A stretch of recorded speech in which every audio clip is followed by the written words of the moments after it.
Hi there. I am so happy you found your way to Starlet Sinister tonight. I know you are here to escape the noise, so here is my promise. Only few short ads in the first 10 minutes, but after that, silence. The rest of the video is completely ad-free so you can sleep undisturbed. I've dug deep to bring you fresh stories that you won't find anywhere else. I wanted to bring you something real. If that sounds good to you, a sub would help me a lot. Before you close your eyes, let me know one thing in the comments. What is the weather like outside your window right now? I love imagining where you all are listening from. Now, get comfortable. Let the dark in. Here is story number 1. I have spent a lot of my time driving across the long and empty highways of the American South. When you spend that much time on the road, you start to see things that do not make a lot of sense. One of the most common sights in the rural parts of Alabama and Georgia is the roadside stands. People leave all sorts of things out there for sale. You will see crates of peaches, bundles of firewood, and large bags of charcoal sitting right on the gravel shoulder. There are never any people guarding them. Usually, there is just a small wooden box with a slit in the top for people to drop their money. My grandfather used to tell me that those stands were protected by an old kind of honor. He said that if you took something without paying, the land itself would make sure you paid the price. I never believed him. To me, it was just a way for farmers to save money on labor. I thought if there was no one watching, the stuff was basically free for anyone brave enough to take it. It was a very hot afternoon in July when I was driving my old truck back from a job in the eastern part of the state. The sun was beating down on the asphalt, making the air shimmer like water. I was low on fuel and even lower on cash, and I knew I had a long night of driving ahead of me. I passed a small clearing where someone had stacked about 20 large bags of charcoal. They were heavy, high-quality bags, the kind that cost a lot of money in the city stores. I looked around, scanning the dense pine trees and the long stretch of the highway. There was not a single car in sight. There was no farmhouse for miles. I felt a sudden, greedy thought enter my mind. I figured that one bag would not be missed by whoever left them there. I thought they probably had hundreds of them, and they would just assume they miscounted. At the time, it felt normal to just pull over and take what I wanted. I stopped the truck, leaving the engine idling, and hopped out into the heat. The air felt heavy and still, like it was waiting for something to happen. I grabbed one of the charcoal bags from the very top of the pile. It was surprisingly heavy, and the rough paper scratched at my arms as I lugged it toward the bed of my truck. I tossed it in, the sound of the bag hitting the metal floor sounding like a gunshot in the quiet afternoon. I didn't even look back at the money box. I just climbed back into the driver's seat and reached for the gear shift. But as soon as I touched it, the engine of my truck just died. It didn't sputter or cough. It just stopped as if someone had reached inside and cut all the wires at once. I sat there for a second, staring at the dead dashboard. I turned the key back and forth, but nothing happened. The lights didn't come on, and the radio stayed silent. I felt a small prickle of sweat run down my back that had nothing to do with the heat. I got out and popped the hood, checking the battery and the oil. Everything looked fine. I had just put a new alternator in the truck a month ago. There was no reason for the electrical system to just quit like that. I stood by the side of the road, waving my arms at the few cars that started to pass by after a while. A big semi-truck roared past me, the wind shaking my truck, but the driver didn't even tap his brakes. A blue sedan went by a few minutes later, and the woman driving looked right at me and then looked away as if I wasn't even there. That's when things changed in the way the world felt around me. The sun was starting to go down, and the shadows from the pine trees were stretching across the road like long, dark fingers. I started to feel very small and very lonely. I went back to the bed of my truck and looked at the charcoal bag. It looked different now. It looked darker and heavier, like it was made of lead. I started to remember the stories my grandfather told me about the things people do to protect their property in the deep woods.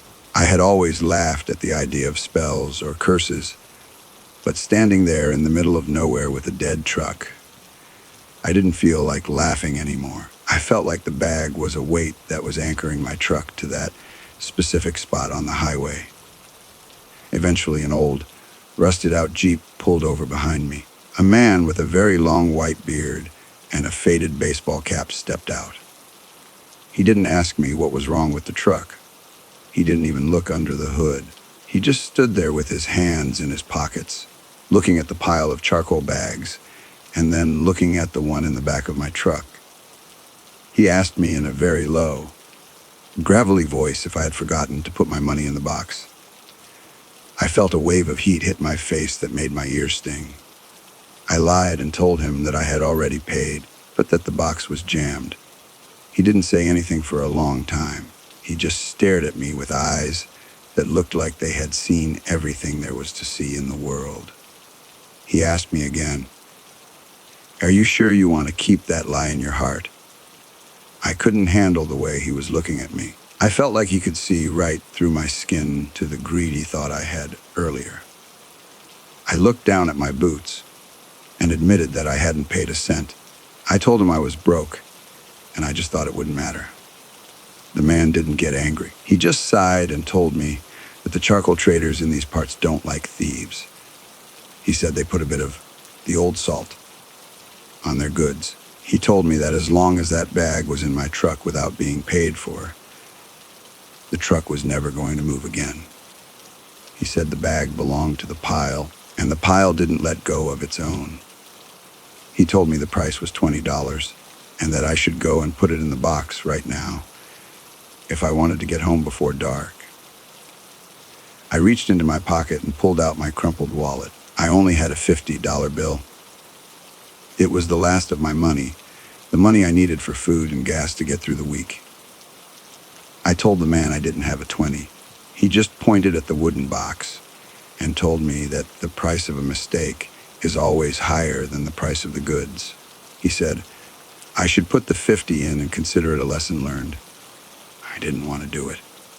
I thought about just taking the bag out and putting it back on the pile. But the man shook his head. He said once you move it, the debt is created. You either pay the man or you stay with the bag. I looked at my dead truck and then at the dark woods, and I realized I didn't have a choice.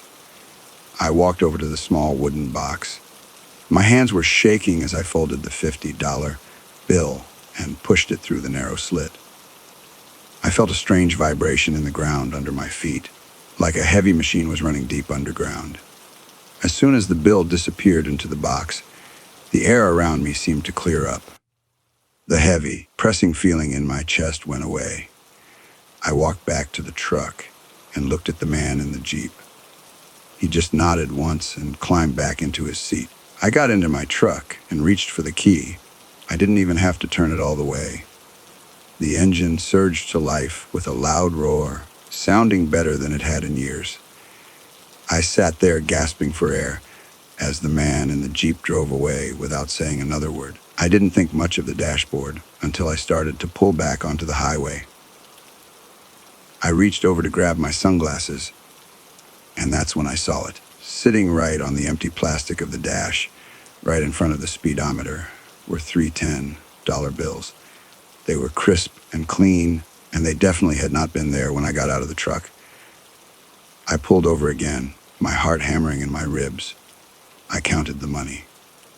$30. It was exactly the change I was owed from the 50 I had put in the box. I felt a chill run down my spine that made my hair stand on end. I realized then that I hadn't just paid a farmer. I had paid something that knew how to give change. I didn't think much about the $30 at first. I just sat there in the cab of my truck, watching the money sit on the dashboard like it was some kind of trap. The engine was still purring perfectly, a sound so smooth it didn't even feel like my old truck anymore.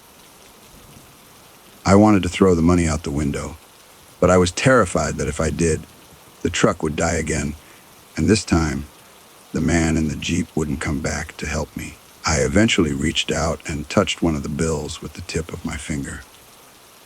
It felt cold, much colder than the air inside the truck. I tucked the three $10 bills into my pocket and drove away from that roadside stand as fast as the speed limit would allow. The sun finally dipped below the horizon, and the sky turned a bruised purple color. I was driving through a stretch of Alabama where the trees grow so close to the road that it feels like you are driving through a tunnel. My headlights were cutting through the dark, but they seemed weaker than usual, like the darkness was pushing back against the light. I kept glancing at the charcoal bag in my rearview mirror. It was sitting in the bed of the truck, right against the back window. In the shadows, it looked like a person crouching down, waiting for me to look away so it could climb through the glass. Every time I hit a bump, the charcoal inside would crunch, and it sounded exactly like someone whispering my name. Looking back, I realized that the $30 was not a gift. It was a reminder. I stopped at a gas station about 50 miles down the road because I was running on fumes. The station was one of those old, run-down places with a single pump and a flickering neon sign. I went inside to pay for my gas, reaching into my pocket for the money the dashboard had given me. When I pulled the bills out and handed them to the cashier, an old woman with skin like wrinkled paper, she stopped. She didn't take the money. She just stared at my hand with an expression of pure horror. She asked me where I had gotten those bills, her voice trembling so much that the keys hanging around her neck rattled. At the time, it felt normal to be defensive. I told her it was just money and asked her what the problem was. She pointed at the bills in my hand. I looked down, and my blood turned to ice. The faces on the $10 bills were not Alexander Hamilton. They were blank. The space where the portrait should have been was just a smooth, gray oval of ink. The rest of the bill looked perfect. The serial numbers, the green ink, the fine lines, but the faces were gone. The woman backed away from the counter and told me to get out. She said she didn't want any hollow money in her register. I didn't argue. I stuffed the bills back into my pocket and ran to my truck, leaving without even getting the gas I needed. That's when things changed in the truck. I realized that the debt hadn't been fully paid, just by putting the 50 in the box. I felt like the charcoal bag was growing heavier with every mile I drove. The back of the truck was sagging low, the tires scrubbing against the wheel wells whenever I turned a corner. It felt like I was hauling a ton of lead instead of a single bag of coal. I looked in the mirror again, and the bag was gone. The bed of the truck was empty. I slammed on the brakes, the tires screaming on the pavement, as I slid to a halt in the middle of the dark highway. I jumped out and ran to the back, my heart pounding in my throat. The bag was sitting right there, in the exact middle of the truck bed, but it had doubled in size. It was now as big as a refrigerator, and it was leaking a thick, black dust that smelled like a forest fire. I tried to push the bag out of the truck. I put my shoulder against the rough paper and shoved with all my might, but it wouldn't move an inch. It felt like it was bolted to the frame of the truck. I started to panic, kicking the bag and screaming into the empty night. I just wanted it gone. I didn't care about the $20 or the $50 or the hollow money in my pocket. I just wanted to be home. As I stood there, I heard a sound coming from inside the bag. It was a slow, wet scratching, like a large animal was trying to claw its way out of the burlap. I backed away, tripping over my own feet and falling onto the hot asphalt.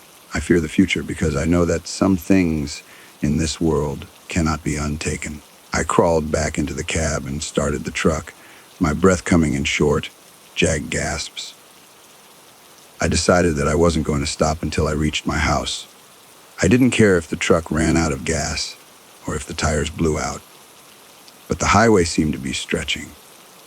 I had been driving on the same road for 3 hours, but I hadn't passed a single landmark. I kept passing the same rusted out barn and the same broken fence over and over again.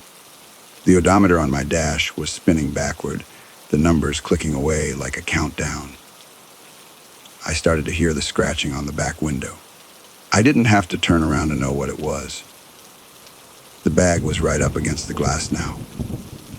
I could see the reflection of it in my windshield. The black dust was starting to seep through the vents in the dashboard, filling the cab with a bitter, smoky taste. I reached into my pocket and grabbed the 3 hollow bills. I realized then that the man in the Jeep hadn't given me change. He had given me a choice. I could either keep the money and keep the bag, or I could find a way to give it back. But there were no more stands. There was no one else on the road. I still don't know why I did it, but I pulled over at the next clearing I saw. It wasn't the place where I had stolen the charcoal, but it looked similar. I got out of the truck and walked to the back. The bag was glowing with a faint, pulsing red light from inside, like a dying ember. I reached into my pocket, took the 3 $10 bills, and tucked them into the folds of the bag's paper. I whispered that I was sorry. I told the dark woods that I didn't want the coal, and I didn't want the money. I just wanted to go back to being the man I was before I pulled over. The scratching stopped instantly. I felt the truck give a sudden lurch, the suspension springing back up as the weight vanished. I didn't look in the bed. I didn't look at the ground. I just climbed back in and drove. This time, the road felt right. The trees didn't look like they were closing in on me anymore, and the odometer started moving forward again. I reached my house just as the sun was starting to come up, the first light of dawn turning the sky a pale, dusty blue. I parked the truck in the driveway and sat there for a long time, listening to the engine tick as it cooled down. I stayed in my house for 3 days after that. I didn't go to work, and I didn't answer the phone. On the 4th day, I finally got the courage to go out and look at the back of my truck. The bed was completely clean. There was no black dust, no scratches, and no sign that a massive bag of charcoal had ever been there. But when I opened the driver's side door, I saw something on the seat.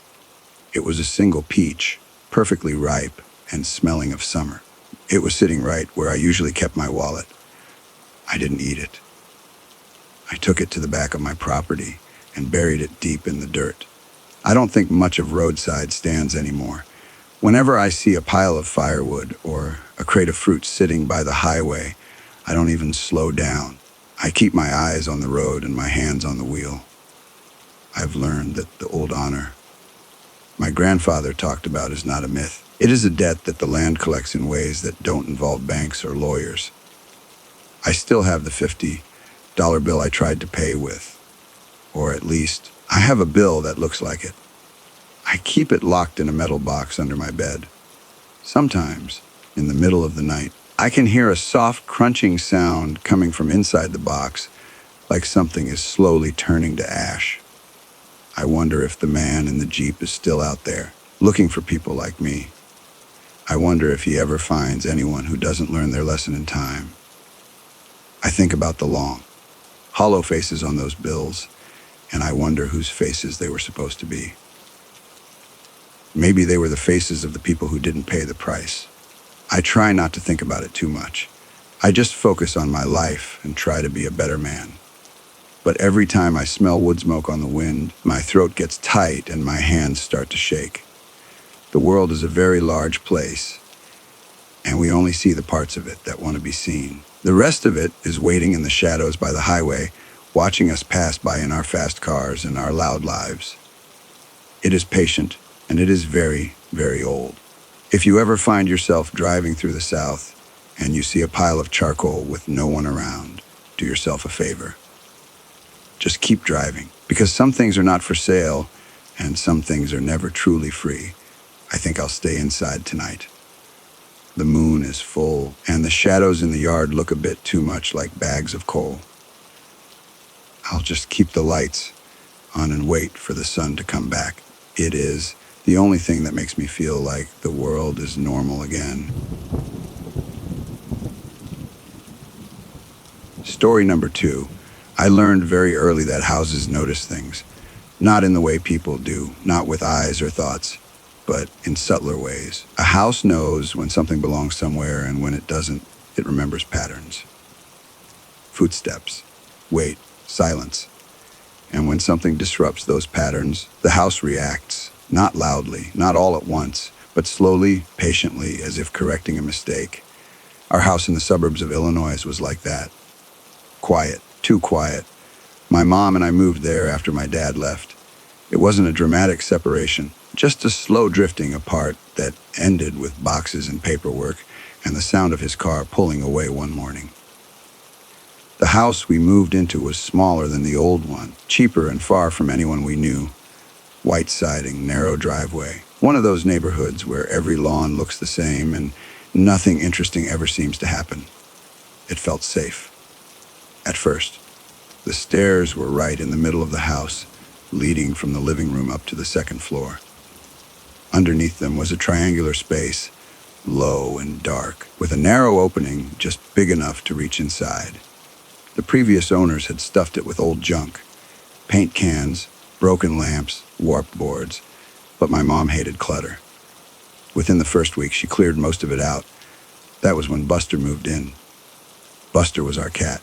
He'd been with us since I was little, a heavy gray tabby with one torn ear and a purr that sounded like a broken engine. He wasn't playful or curious like other cats. He liked corners, tight spaces, places where his body barely fit. As soon as the space under the stairs was empty, he crawled inside and claimed it. He didn't just nap there, he lived there. During the day, you could barely see him, just the faint rise and fall of his back in the shadows. At night, he would come out to eat, brush against our legs, then disappear again. It became normal. Comforting, even the house felt occupied in the right way. Balanced. The first strange thing happened months later, and at the time, it didn't feel strange at all. Buster went missing. It was a Saturday afternoon, warm and slow. My mom was folding laundry in the living room, and I was at the table doing homework. We didn't notice at first. Buster liked to sleep. By early evening, my mom started calling his name. By nightfall, she was checking closets, opening the garage, walking up and down the sidewalk with a bag of treats.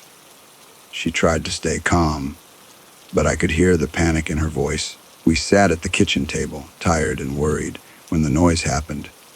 It came from the hallway. A massive crash, plastic and metal clattering together, loud enough to echo through the house. We jumped up and ran toward the sound. The large bag of plastic hangers we stored under the stairs had fallen over. Hundreds of blue and white hangers were scattered across the floor, and right in the middle of them was Buster. He looked annoyed, sleepy, completely unharmed. We laughed until our sides hurt. For weeks after that, the incident became a joke. Any noise from the hallway was Buster redecorating. Any hanger we found under the couch was proof of his clumsiness. The house felt normal. Buster died a year later. It was quiet, peaceful. He went to sleep in a patch of sunlight near the window and didn't wake up. No warning, no illness. The house noticed immediately. The silence felt heavier, thicker, especially near the stairs. The space under them looked wrong. Too open, too hollow. My mom couldn't stand to look at it. We cleaned it out again, this time more deliberately. The hangers were gone, replaced with heavy iron pots and pans we rarely used. Cast iron, thick steel. We stacked them carefully on top of a solid wooden crate and pushed everything as far back as possible. Nothing could move back there on its own. Or so we thought. The first sound came late one night. It was around 10. The lights were low. My mom was upstairs asleep. I was on the couch, half watching TV. The noise didn't creep in. It arrived. A violent clashing of metal, loud and sudden, like someone had picked up the pots and thrown them across the floor. I jumped to my feet, heart hammering, staring down the dark hallway. Then silence. I told myself it was gravity, a bad stack, old wood shifting. I walked toward the stairs and turned on the light. The pots and pans were everywhere. Not fallen. Scattered. Thrown in a wide arc across the floor, almost identical to how the hangers had spread a year earlier. The crate was still in place. Nothing was broken. Nothing made sense. I ran upstairs and woke my mom. Neither of us said Buster's name. After that night, the house began changing in small ways. Subtle ones. Things shifted just enough to make you question your memory. A pan turned slightly. A chair angled differently. The air under the stairs grew colder than the rest of the house, no matter how high we turned the heat. Sometimes late at night, I would hear something soft move along the floorboards. Not footsteps. More like weight adjusting itself. Occasionally, I felt pressure on my bed near my feet. Familiar enough that my body reacted before my brain did. I would reach out instinctively. There was never anything there. The smell started around the same time. Damp, earthy, like turned soil after rain. No matter how much we cleaned, it always came back by nightfall. We stopped using the hallway after dark. Lights stayed on. Doors stayed closed. The basement door next to the stairs was locked every night. I started putting a chair in front of it. My mom said I was being dramatic, but she didn't move it. I didn't tell her about the scratches. I found them one afternoon while pretending to reorganize. Deep marks in the wooden crate. Parallel, grouped. Too large. That night, the house was silent. Too silent. And from the hallway, something shifted its weight. I didn't sleep after that night. I lay in my aunt's spare room, staring at the ceiling, listening to a refrigerator hum from somewhere down the hall, and trying to convince myself that silence meant safety. The city sounded different than the suburbs. There were cars, distant sirens, people laughing on balconies. Noise was comforting. Noise meant things were moving where they were supposed to move. But every time the apartment settled, every tiny pop of cooling pipes or shifting walls, I felt my body tense, waiting for the wrong kind of sound, waiting for something heavy to drag itself across a floor that wasn't supposed to exist here. I told myself I was being ridiculous. Trauma does that to you. You leave a bad place, but it doesn't leave you. My mom tried to act normal. She cooked dinner, watched her shows, talked about work like nothing had happened. But I noticed the way she avoided standing near doorways. I noticed how she always made sure her back was against a wall. At night, I could hear her moving around long after she was supposed to be asleep. Neither of us talked about the house. 3 weeks passed before we had to go back. The realtor kept calling. Paperwork needed signing. Boxes needed retrieving. Just one afternoon, my mom said, trying to sound confident, "We'll go together." In daylight made things easier. Daylight had rules. The house looked smaller when we pulled into the driveway. Sad even, like it had already accepted being abandoned. The windows reflected the sky in a dull, lifeless way. No lights, no movement, just brick and siding and the quiet hum of cicadas in the trees. The front door opened easily. Inside, the air was cold. Not stale cold, like the house had been holding its breath. Nothing looked disturbed. No overturned furniture. No claw marks. No sign of panic. The living room was exactly how we left it, lamps still unplugged, throw blankets folded on the couch. For a moment, I felt stupid for being afraid. Then I heard it, a soft sound, not loud enough to call attention to itself. Just present. It came from the hallway. A slow, uneven scrape, like something heavy being adjusted an inch at a time. My mom froze beside me. I didn't look at her, but I felt it. The shared understanding. The sound wasn't random. It wasn't pipes. It wasn't settling wood. It had intention. "We're not staying long," my mom whispered. We split up to grab boxes. I stayed on the first floor. I refused to go upstairs. The stairs felt wrong now. Too narrow. Too aware of me. As I packed books into a cardboard box, the sound stopped. Silence flooded the house, thick and unnatural. It felt staged. Like whatever had been moving wanted to see what I'd do next. I held my breath without realizing it. Then, from the kitchen, I heard a single dull metallic clink. One pan. Just one. Not falling. Not crashing. Just being set down. I didn't go to check. I didn't need to. The image formed on its own in my mind, iron-touching tile, carefully placed. Not thrown. Not knocked over. Arranged. My mom called my name from upstairs, her voice tight. We need to go. I abandoned the box and walked quickly toward the front door. As I passed the hallway, I felt it again, that pressure. Not on my body this time, but in the air itself, like standing too close to something very large that wasn't meant to move fast. The basement door was open. I knew we had locked it. I remembered the snapped key. I remembered the table. Now the door stood ajar, just enough to show darkness beyond the threshold. No smell this time, no sound. Just invitation. I didn't look down the stairs.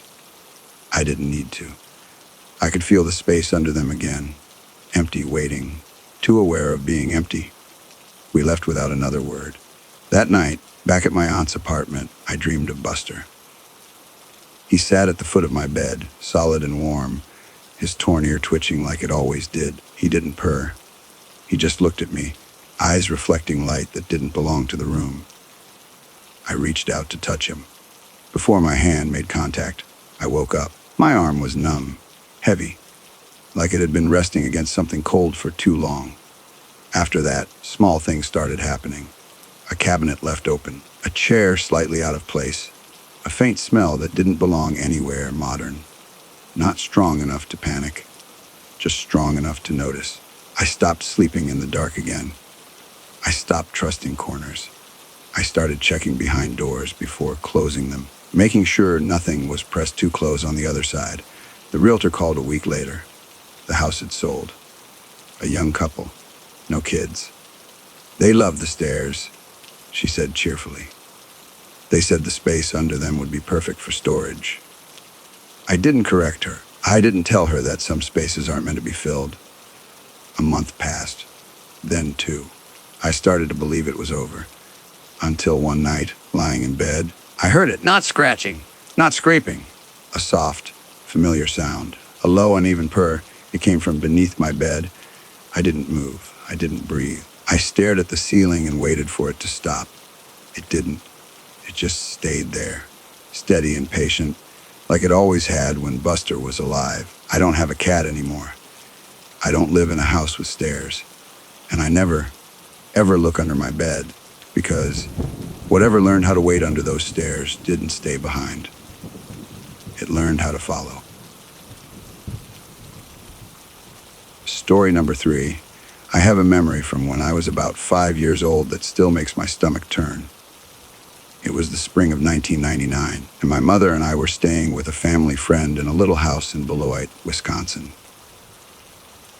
The house was near 6th Street, not too far from the auto shop where my dad worked. It was one of those old, narrow houses where the rooms felt tight, and every noise from outside seemed to echo through the walls.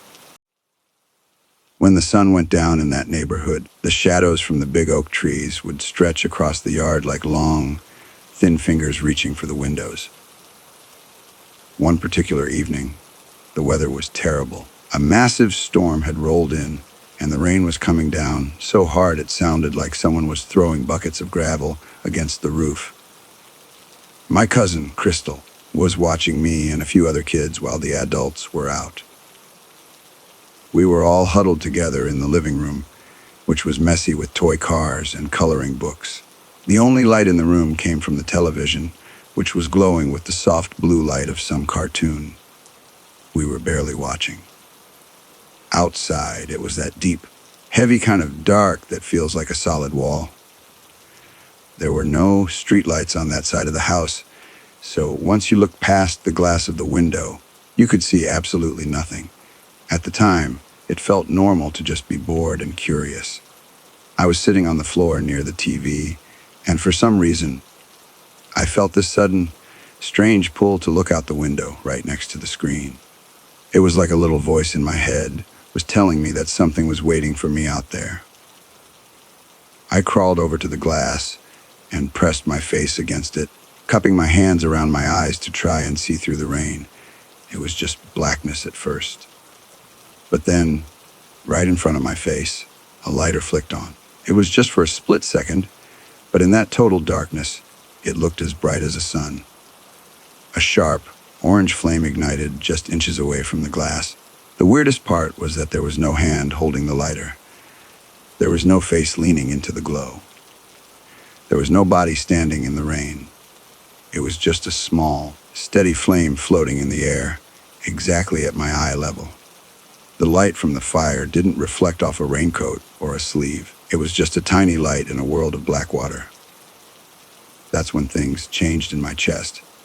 I felt a cold shock run through my body, and I jumped back onto the sofa so fast, I almost hit my head on the wall. I was shaking, and I couldn't get my breath. Crystal saw me jump and asked what was wrong, her voice sounding far away over the sound of the rain. I pointed at the window and whispered that someone was outside. I was so scared I couldn't even stand up. My heart was thudding against my ribs like a hammer. Crystal got up and walked over to the window. She was a teenager and didn't scare easily, so she just pulled the curtain back and stared out into the storm for a long time. She even tapped on the glass and squinted into the dark. But then she just laughed. She told me I was seeing things, and that it was probably just a reflection from the TV or a flash of lightning. She went back to her seat and started talking to the other kids. But I noticed she didn't sit with her back to the window anymore. Looking back, I know it wasn't a reflection. I knew what a lighter looked like. I could see the little metal wheel and the way the flame danced in the wind before it went out. And there was no lightning that night, just heavy, constant rain. I sat on the couch for the rest of the night, with a blanket pulled up to my nose. I was terrified that if I looked again, the flame would be back, or worse, that the thing holding the light would finally show its face. I fear the future because I realize that things can watch you without being seen. That lighter didn't flick on by accident. It was a message. It was something in the dark letting me know that it was standing right there, just inches away from me, and that a thin sheet of glass was the only thing between us. I started to wonder if that thing followed us when we moved, or if it is still standing in that side yard in Beloit, waiting for another curious kid to look out the window during a storm. I still don't know what it was. Sometimes I think it was just a person being mean, trying to scare a little kid, but the way the flame sat in the air was wrong. It was too steady, too high up, and too lonely. There were no footsteps in the mud the next morning, and no one in the neighborhood mentioned seeing anyone walking around in the middle of a downpour. It was like the flame came from nowhere and went back to nowhere. I don't look out windows at night anymore, especially when it's raining. I've learned that the darkness is not just empty space. It is a place where things live, and sometimes they like to play with fire. If you ever feel that strange pull to look out into a dark yard, don't do it. Just keep your eyes on the TV and stay on the couch, because you might see something that you can never unsee, and you might find out that you aren't as alone as you think you are. The memory of that orange flame is still so bright in my mind. Even now, if I hear the sound of a lighter flicking, I feel that same cold drop in my stomach. I think about that little house on 6th Street, and I wonder if the window is still there. I wonder if the people living there now ever feel a pair of eyes on them when they are watching a movie. I hope for their sake that they keep the curtains closed tight. I stayed in Wisconsin for a few more years after that, but I never felt safe in the spring. Every time a storm would roll in, I would hide in the center of the house, away from any glass. My dad thought I was just scared of the thunder, but it wasn't the noise that bothered me. It was the thought of the silence on the other side of the window.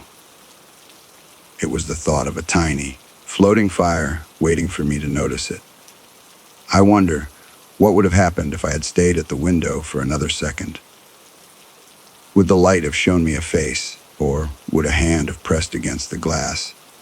I'm glad I didn't wait to find out. Some secrets are better left in the dark, and some flames are better left unlit. I just keep the lights on now and try to forget the way that fire looked in the rain. The world is a very strange place, and the things we see when we are 5 years old are often the most real things we ever experience. We haven't learned how to lie to ourselves yet, so we see the world for what it really is. And what I saw that night was something that shouldn't exist, standing right in my own backyard. I'll never forget it. I didn't think much about the lighter for a few years after we moved away from that house and below it. I told myself that my 5-year-old brain had just made it up. I convinced myself that it was a trick of the light or a stray spark from a neighbor's chimney that had blown past the window. But the fear never really left my body. It was like a seed planted deep in my chest that started to grow as I got older. Every time I saw a small flame, like someone lighting a cigarette or a candle, my heart would skip a beat. I would find myself staring at the fire, waiting for it to detach from the person holding it and float away into the air. My cousin Crystal eventually grew up and moved to another state, and we didn't talk much about that night. But when I was about 15, we were at a family Thanksgiving dinner, and the adults were all in the kitchen cleaning up. Crystal and I were sitting on the back porch, watching the rain fall just like it had that night in 1999. I finally got the courage to ask her if she remembered the house on 6th Street. She got very quiet, and she didn't look at me. She just watched the rain hitting the porch steps. She asked me which part I was talking about, and I told her about the lighter in the window. At the time, it felt normal to expect her to laugh again. I thought she would tell me she had been the one to do it, or that she had seen a neighbor outside. Instead, she took a long breath and told me that she had never forgotten that night. She told me that when she went to the window to look out, she didn't just see rain. She said she saw a pair of footprints in the mud right underneath the glass. But they weren't human footprints. She said they looked like the marks something very heavy would make, like the ends of two thick, blunt poles had been pushed deep into the dirt. She didn't tell me then because she didn't want to make me scream. That's when things changed in the way I remembered my childhood. I realized that my fear had been right all along. Crystal told me that after she put us to bed that night, she stayed up in the living room with a kitchen knife in her lap. She said she heard something circling the house for hours. It wasn't the sound of someone walking. It was a rhythmic, heavy thumping, like something was hopping or dragging itself through the wet grass. Every time the thumping stopped, she would hear a soft click, hiss sound, the exact sound a lighter makes when you flick the wheel but it doesn't catch. I sat there on the porch, feeling the cold air seep into my bones. I realized that the flame I saw wasn't just a random event. The thing outside had been trying to light that flame over and over again, all night long. It wanted to see inside. It wanted to know who was sitting on the other side of that glass. I asked Crystal why she didn't tell our parents, and she just shook her head. She said our parents were already stressed about money and work, and she didn't think they would believe a teenager and a 5-year-old. She just prayed for the sun to come up, and when it did, the tracks in the mud were washed away by the flooding. Looking back, I started to notice other things from that time. I remembered how the family friend we were staying with always kept the porch lights off, even though the neighborhood was dark. I remember how he never let us play in the side yard where that window was. I started to wonder if he knew what was living in the shadows of below it. I wondered if the house on 6th Street was built on a place that didn't belong to people. I felt a deep sense of dread, thinking about how many times I had walked past that window without a care in the world, while something with pole-like feet was standing just inches away. I fear the future because I don't think those things stay in one town. A few years ago, I was living in an apartment in a completely different city. It was another rainy night, and I was sitting on my bed reading a book. My window was right next to my head, and the curtains were pulled shut. Out of nowhere, I heard it. A sharp, metallic clink, followed by the sound of a flint wheel spinning. I froze, my blood turning to ice. I didn't move for an hour. I just sat there in the dark, listening to the rain, waiting for the glow to bleed through the fabric of the curtains. I still don't know what would happen if I ever opened the window while the The flame was lit. Part of me thinks that the light is a lure, like the glowing bulb on an anglerfish. It wants you to get close to the glass so it can see you clearly. It wants to memorize your face. I find myself checking the dirt around my house after every storm, looking for those deep, circular marks in the mud. I haven't found them yet, but I know they are out there somewhere. I know the clink hiss is just a part of the wind now, waiting for me to be alone. I don't keep lighters in my house anymore. I use matches if I need to light a candle, because the sound of a match striking is different. It doesn't have that metallic click that reminds me of 6th Street. My friends think it's a weird quirk, but they don't know about the spring of 1999. They don't know what it's like to see fire floating in the dark. I've learned that some memories are not just thoughts in your head. They are warnings that your body keeps so you can survive the next time the darkness comes looking for you. I stayed in touch with Crystal, and we still talk about it sometimes when the weather gets bad. She told me she once saw a news report about a series of strange fires in Wisconsin, all of them starting in the side yards of old houses during rainstorms. The investigators could never find the cause, and they never found any footprints or evidence of arson. They just found charred wood and melted glass. When she told me that, I didn't feel surprised. I just felt a heavy weight in my stomach. I knew exactly what had started those fires.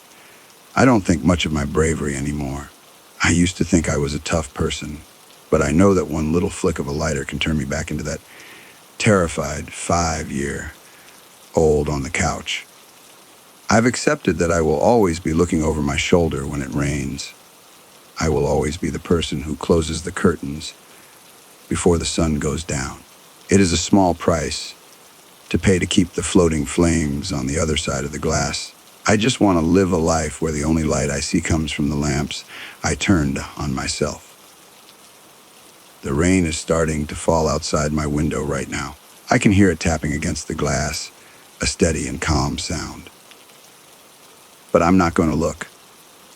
I'm going to go into the kitchen and make a cup of tea, and I'm going to stay away from the walls. I've learned my lesson. I know what's out there, and I know it doesn't need an invitation. It just needs a second of your attention and a spark to show it the way. I think I'll go to bed early tonight. I'll make sure the locks are tight and the lights are bright. If I hear a click in the dark, I'll just pull the covers over my head and wait for the sun, because the sun is the only thing that really puts those fires out. I hope that tonight is a quiet night, and I hope that the rain doesn't bring any visitors to my side yard. I've had enough of the fire in the dark. Story number 4. I was living in a small town in Pennsylvania during the summer of 2018. It was a place where the air always smelled like wet dirt and old stone. Near my house, there was a massive brick field. It was a giant open space filled with thousands of red and brown bricks stacked into walls that looked like tiny skyscrapers. During the day, the place was loud. You could hear the workers shouting and the heavy trucks backing up with that sharp, beeping sound. Dust always hung in the air, making the sunlight look orange and thick. I was only about 6 years old at the time, and to a kid like me, the brick field was the best playground in the world. It was full of secret corners and places to crawl into where no one could find you. One hot afternoon, my cousin Mark came over to play. Mark was a year older than me and always liked to be the boss. We decided to play hide and seek among the brick piles. I remember the feeling of the rough, hot bricks against my palms as I leaned my head against a stack and started to count. I closed my eyes and listened to the sound of Mark's sneakers hitting the dusty ground as he scrambled away. I counted to 50, loud and slow, and then I turned around to start the search. It didn't take me very long to find him. He was crouching behind a wall that was just a bit shorter than he was. He was laughing, but then he stopped and wiped sweat from his forehead. He told me he was really thirsty and needed to go grab a bottle of water from the cooler near the main gate. He told me to stay right where I was so we didn't lose our spot. At the time, it felt normal to just sit there and wait. I was a very calm kid, maybe even a bit too quiet. I sat down on a flat pile of bricks and started drawing shapes in the dust with a twig. I watched a line of ants moving across the ground. I didn't have a watch, so I didn't know how many minutes were passing. 10 minutes turned into 30, and 30 turned into an hour. The workers were starting to pack up their tools and put on their jackets. I saw them walking toward the parking lot in small groups. I stood up and walked over to a few of them, asking if they had seen a boy with a blue shirt. They all just shook their heads and kept walking. They were tired and wanted to go home to their families. They didn't seem to notice a 6-year old standing all alone in the middle of a construction site. The sun started to drop behind the trees, and the sky turned a deep, bruised purple. One by one, the trucks drove away, their tail lights disappearing into the distance. Suddenly, the noise that had filled the field all day was gone. It was replaced by a silence so heavy it made my ears ring. The brick walls started to cast long, twisted shadows that looked like reaching arms. I started to walk toward where I thought the exit was. But every turn I took led me deeper into the maze. The stacks of bricks looked exactly the same in the fading light. I wasn't crying yet, but I could feel a cold knot starting to grow in my stomach. I realized I was lost and I was completely alone. That is when the sound started. It wasn't a human sound. It was a low, rumbling growl that seemed to vibrate through the soles of my shoes. At first, it sounded like it was coming from a mile away, deep in the woods that bordered the field. It sounded like a pack of hungry wolves or wild dogs. But then, it got louder. The growling changed into a snapping sound, like large branches being broken in half. It felt like something was moving through the brick piles, circling me, getting closer with every breath I took. I stood perfectly still, my heart hammering against my ribs. I looked around, but I couldn't see anything moving in the dark. I stayed there for a long time, too afraid to move. Then, I saw 2 figures walking toward me. They looked like 2 men wearing plain work clothes. They didn't have tools or lunchboxes, but they looked totally normal. Their faces were kind and calm, and they didn't look scary at all. One of them smiled at me and asked if I was lost. I nodded, my throat feeling too tight to speak. They told me not to worry, and that they would show me the way out. There was an old bicycle leaning against a pile of bricks nearby. One of the men picked it up and told me to sit on the seat. He said he would guide the bike so I didn't have to pedal in the dark. I sat on the hard plastic seat and held onto the handlebars. The 2 men walked on either side of me, their hands resting lightly on the frame of the bike. They talked to me in soft voices, telling me about the stars and the weather. They didn't ask me my name or where I lived. They just kept moving forward. As we moved deeper into the shadows, a strange feeling washed over me. I felt a sudden urge to look down. I leaned over the side of the bike and looked at their feet as they walked across the dirt and gravel.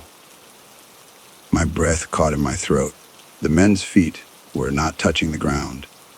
They were moving their legs back and forth like they were walking, but there was a gap of about 2 inches between the bottom of their legs and the dirt. And they didn't have feet. There were no shoes, no toes, and no heels. Their legs just ended in smooth, rounded stumps that floated in the air. I stared at the space where their feet should have been, watching as they glided over rocks and holes without ever tripping or making a sound.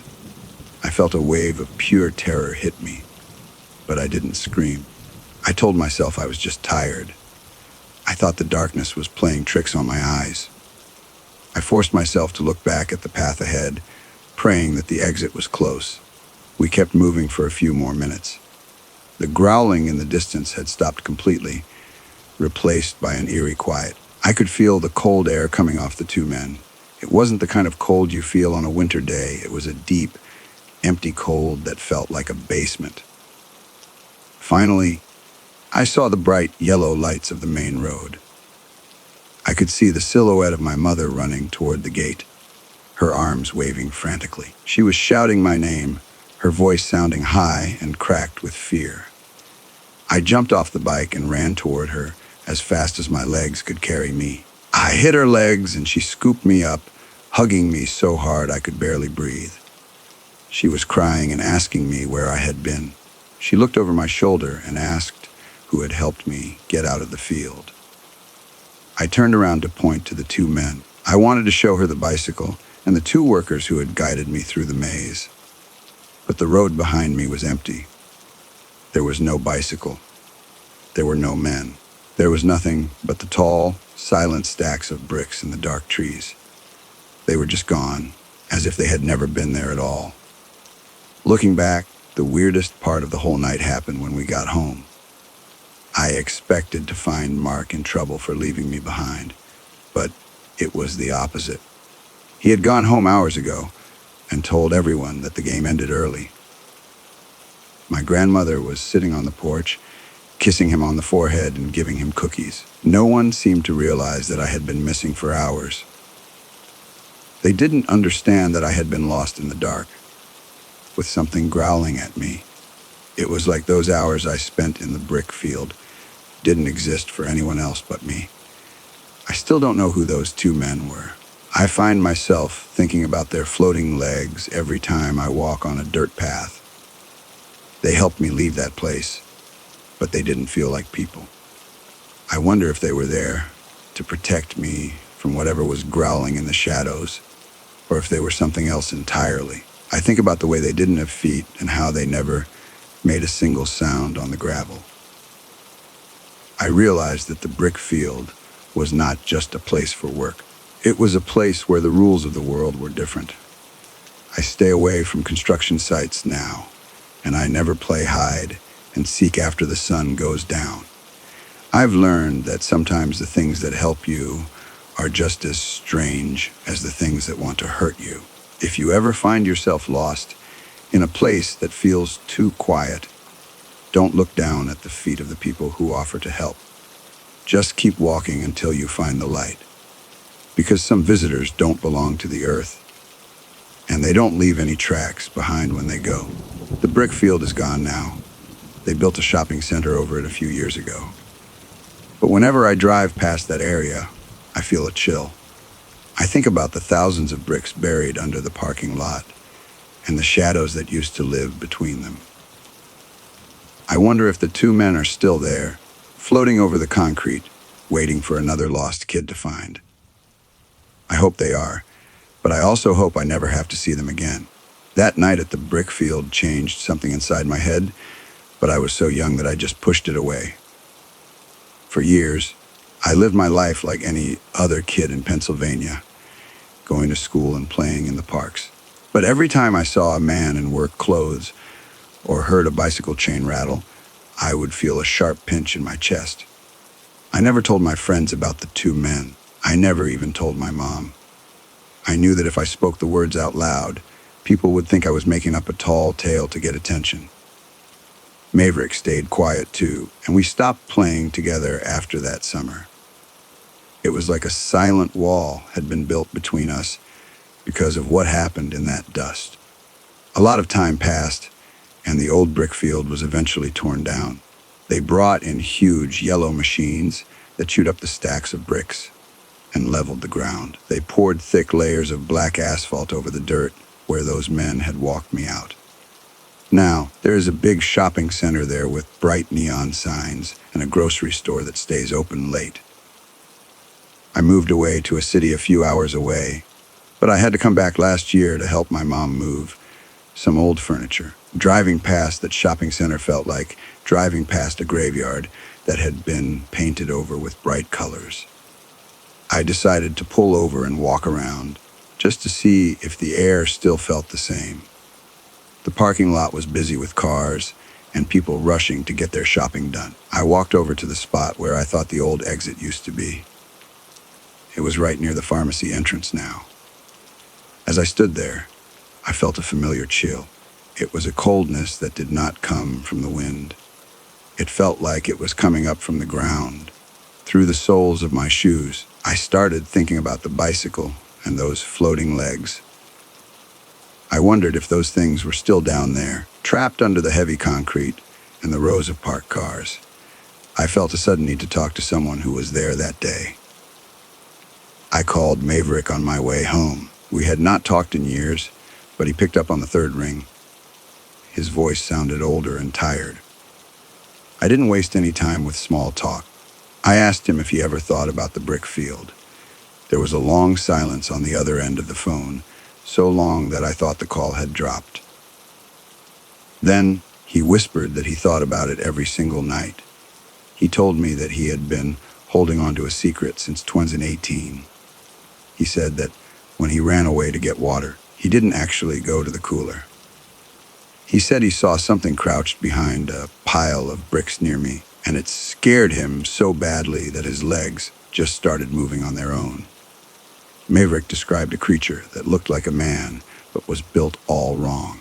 He said its skin was the color of wet ash, and its arms were long enough to touch the ground. He saw it watching me while I was drawing in the dust. He said he wanted to yell for me to run, but his voice was stuck in his throat. He felt like a coward for leaving me there, and that guilt had followed him into his adult life. I sat in my car, listening to him cry quietly over the phone. I realized that the growling I heard wasn't just a stray dog. It was something much worse, and it was right on top of me while I was sitting there being a dumb, calm kid. This made me think about the two men in a completely different way. They weren't just random workers who happened to see a lost boy. They were there for a reason. I started doing some research on the history of that land. I went to the local library and looked through old newspapers from the early 1900s.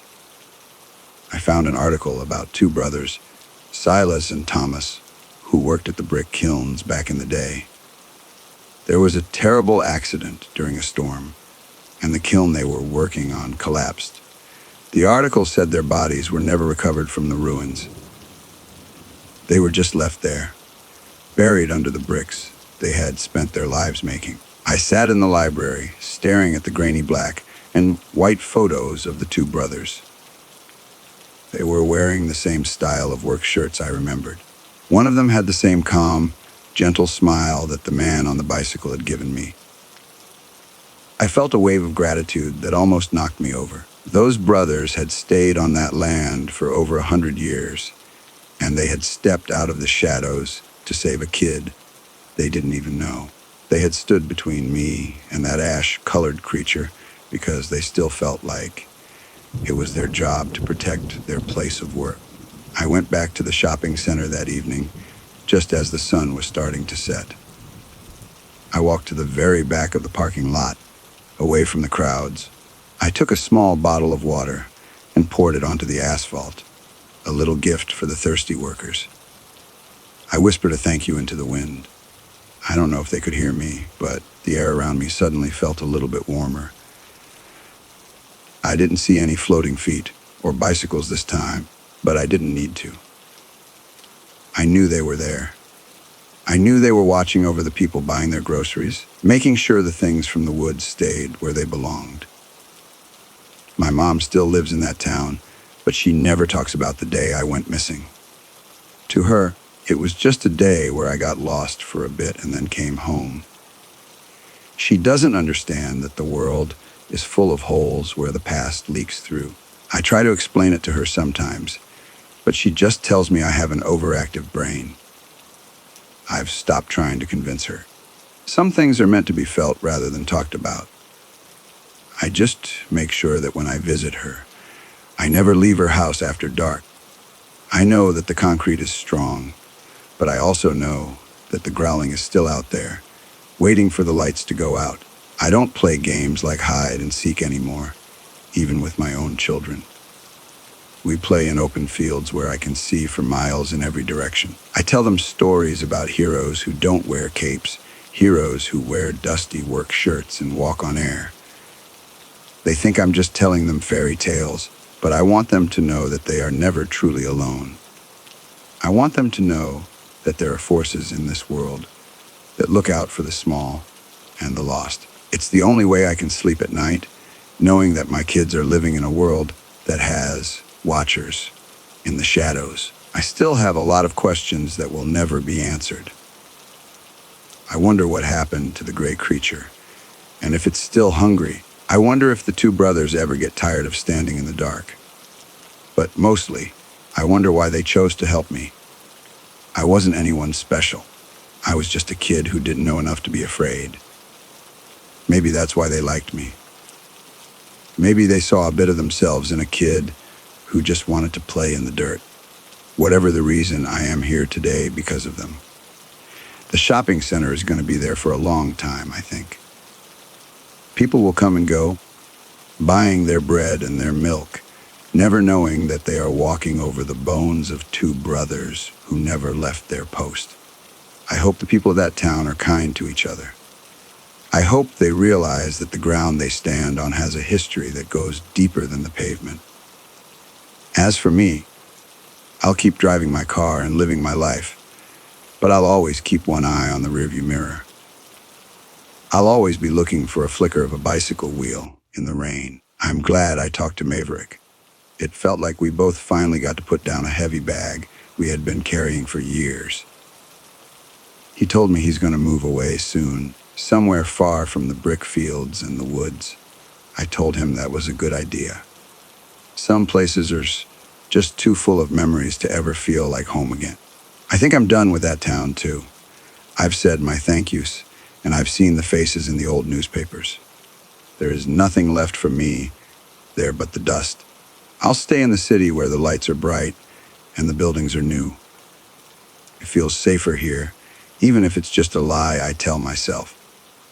I know that the dark is the same everywhere, but at least here, the noise of the traffic drowns out the growling. I'll just keep moving forward, one day at a time, and I'll never forget the night I thought it was over. I'll never forget the two men who didn't need feet to walk me home. Story number 5. The summer we drove through Nebraska was supposed to be boring. That was the whole point of the trip. My mom and I had planned it that way. Long highways, flat land, nothing dramatic. Just distance, just movement. After a rough year, we wanted something quiet enough that our thoughts could finally slow down. Nebraska seemed perfect for that. Endless plains, big sky, roads so straight they felt like they were drawn with a ruler.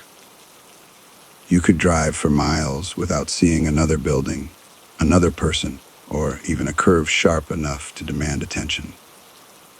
It was the kind of place where your mind could wander safely, because nothing else seemed to be happening. At least, that's what we thought.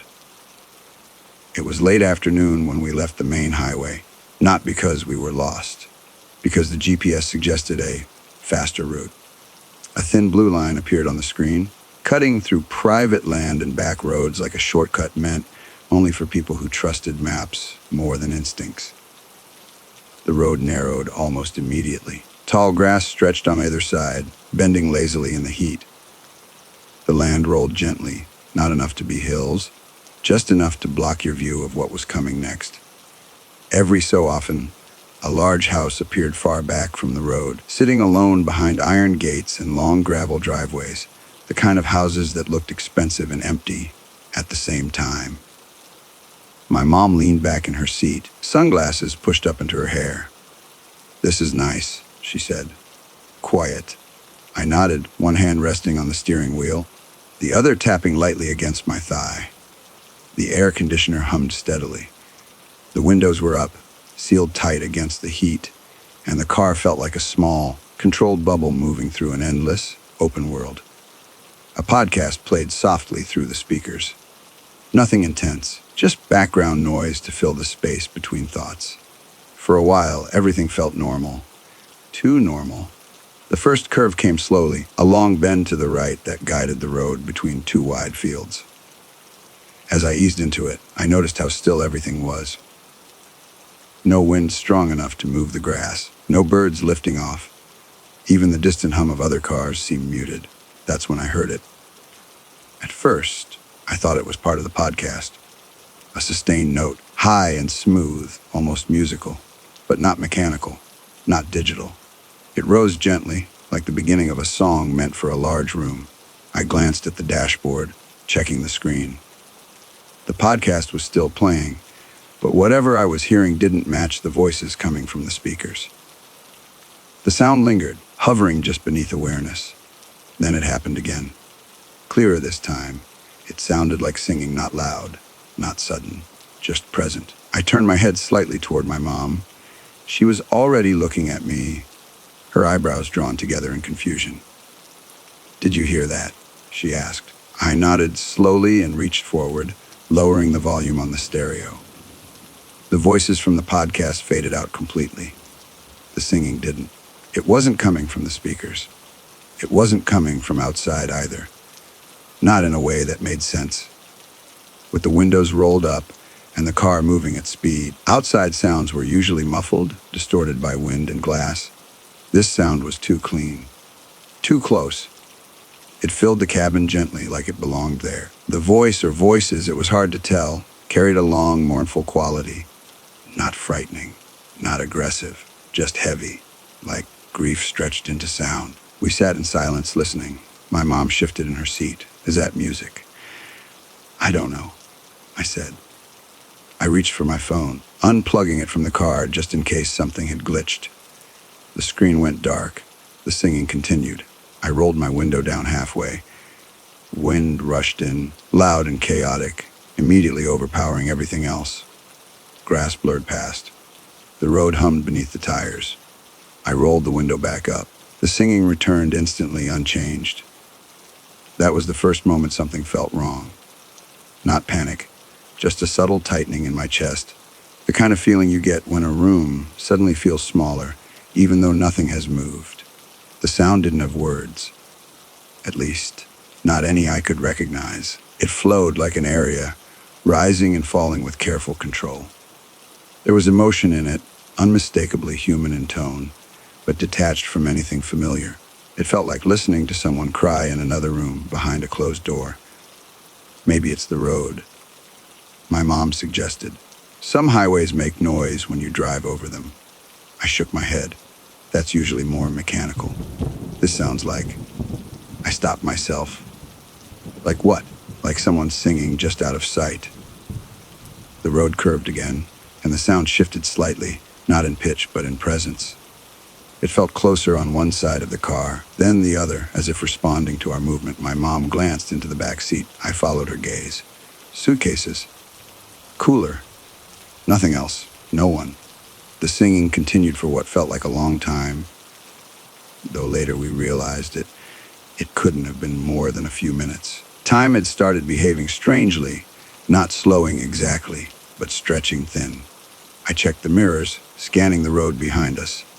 There were cars, but far back, maintaining their distance. None close enough to explain the sound. And even if there had been, music from another vehicle wouldn't sound like this. It wouldn't feel like it was pressing gently against your thoughts. The fields on either side of the road began to look off. Not dramatically, just subtly different. The grass appeared taller than before, brushing against itself in slow, synchronized waves. The sky felt heavier, the blue dulling into something flatter, more oppressive. The singing dipped lower, then rose again. I noticed my hands were sweating against the steering wheel. My mom adjusted the air conditioner. It feels warm in here. I glanced at the controls. They were set to cold. The air coming from the vents wasn't. It carried a faint scent, sweet, almost floral, like dried flowers left too long in a closed room. Not strong enough to be obvious, but present enough to notice once you did. I swallowed. "Do you smell that?" She nodded. "Perfume." We passed an old barn on the left side of the road. It sat far back in the field, its red paint long faded, roof sagging inward like a tired spine. One side of the loft stood open, dark inside. As we drove past, something moved within the opening. I saw it only for a second, a pale shape drifting across the shadowed interior. I didn't say anything. Neither did my mom, but her hand tightened on the armrest. The singing softened, becoming almost intimate. like it was meant only for us now. It seemed to settle into the rhythm of the tires, matching their rotation with uncanny precision. I sped up slightly. The sound didn't change. I slowed down. Still the same. That's when I realized it wasn't reacting to the car. The car was reacting to it. The steering wheel felt heavier in my hands, as if the road itself had thickened. The engine sounded normal, but the sensation of forward movement dulled, like driving through wet sand. My mom leaned forward, squinting at the windshield. A thin line traced along the edge of the glass. At first, I thought it was glare. Then it spread. Frost. Delicate, branching patterns crept inward from the corners, pale and intricate, blooming across the inside of the windshield. "Why is it cold?" she whispered. I turned on the defroster. Nothing happened. I reached out and touched the glass. Pain flared instantly, sharp and biting. I jerked my hand back, staring at my thumb. The skin had gone white where I touched it, numb and burning at the same time. The singing grew louder, not aggressive, just fuller. The road ahead blurred, not from speed, but from something else, like looking through a thin veil. Figures stood in the field now, dozens of them. They hadn't been there before. I was sure of it. They stood spaced apart, half hidden by the tall grass, facing the road, facing us. They didn't move. They didn't wave or reach out. They simply stood there, mouths open, contributing to the sound without breath. I didn't tell my mom.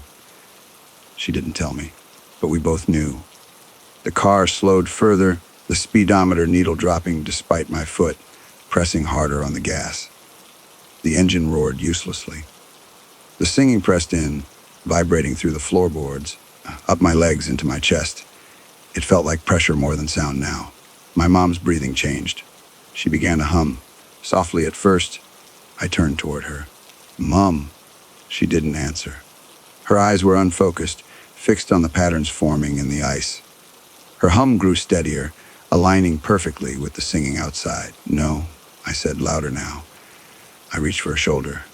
She didn't react. The hum became a note. The note became part of the song. Panic surged through me, sharp and sudden, breaking through the haze. I twisted the steering wheel hard, forcing the car to fishtail slightly. Something beneath us snapped. A loud, hollow sound like rubber tearing free. The car lurched. The frost shattered instantly, dissolving into nothing. The singing cut off mid-note.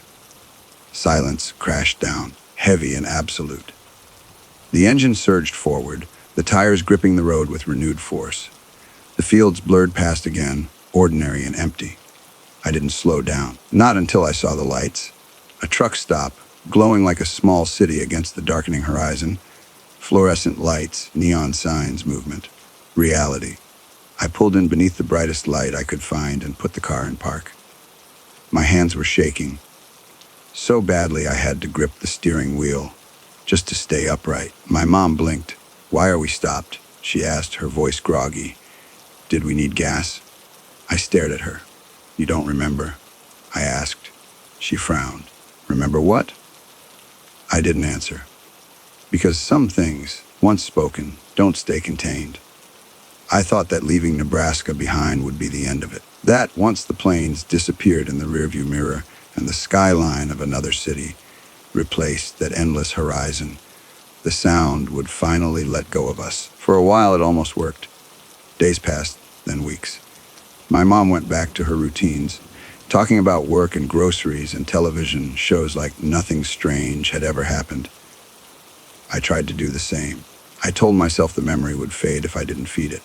But some sounds don't fade. They wait. It started with small things. Harmless things. The kind you can explain away if you really want to. I would be walking through a grocery store late at night. The kind that keeps its lights a little too bright and its aisles a little too quiet, and I'd hear it. Not the singing itself, not clearly. Just a note. A single, stretched sound, like someone testing their voice before a performance. Every time I stopped walking, it stopped too.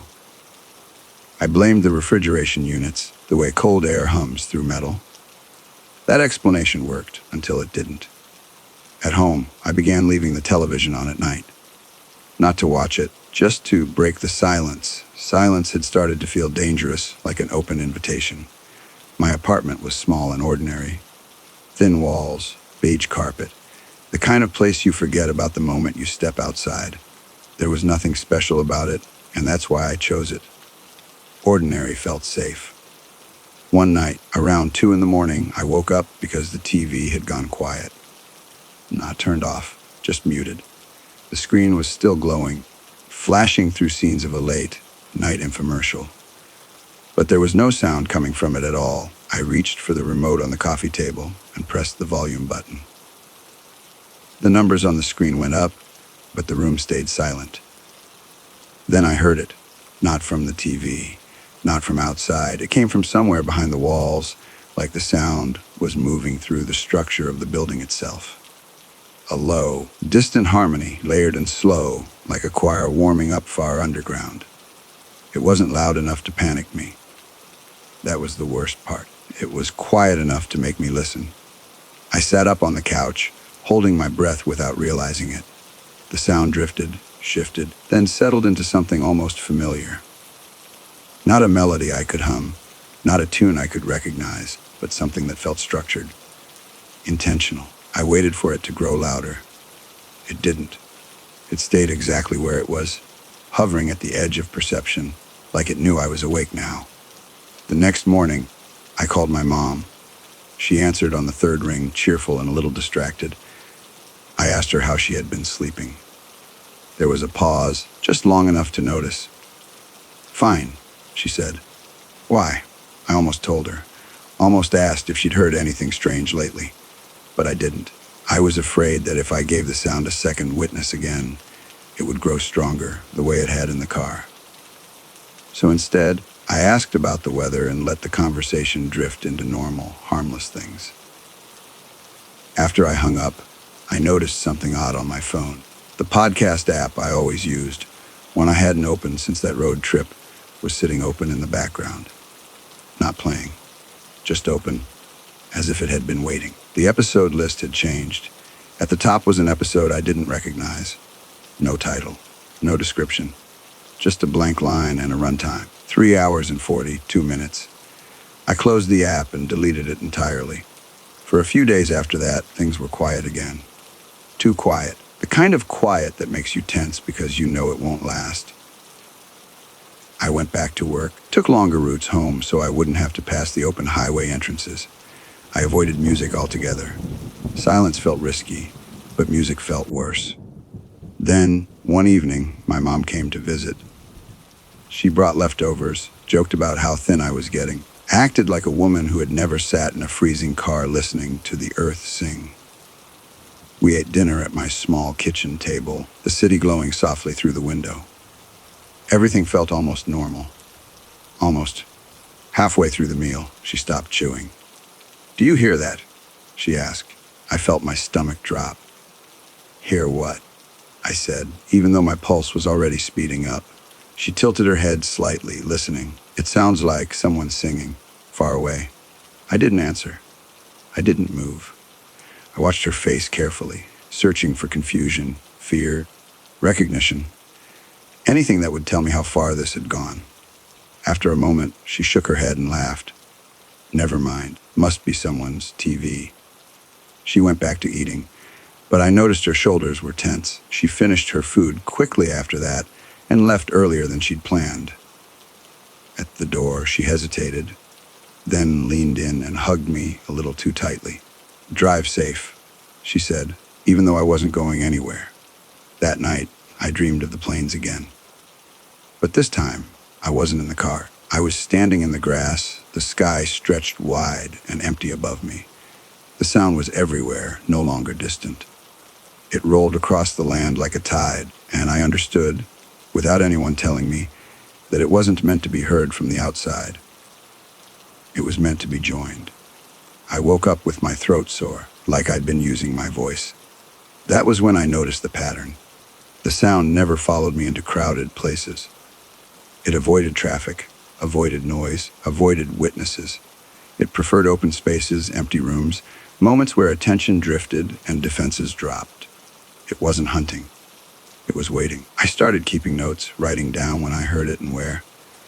Late nights, long roads, wide spaces, moments when the world felt too still.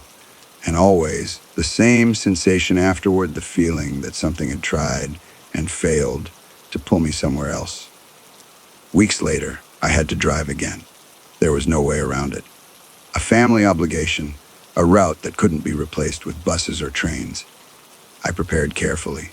I chose the busiest highways, left in the middle of the day, kept music playing quietly in the background. I told myself that I was in control this time. For most of the trip, nothing happened. Then the road opened up. It wasn't Nebraska. Not exactly.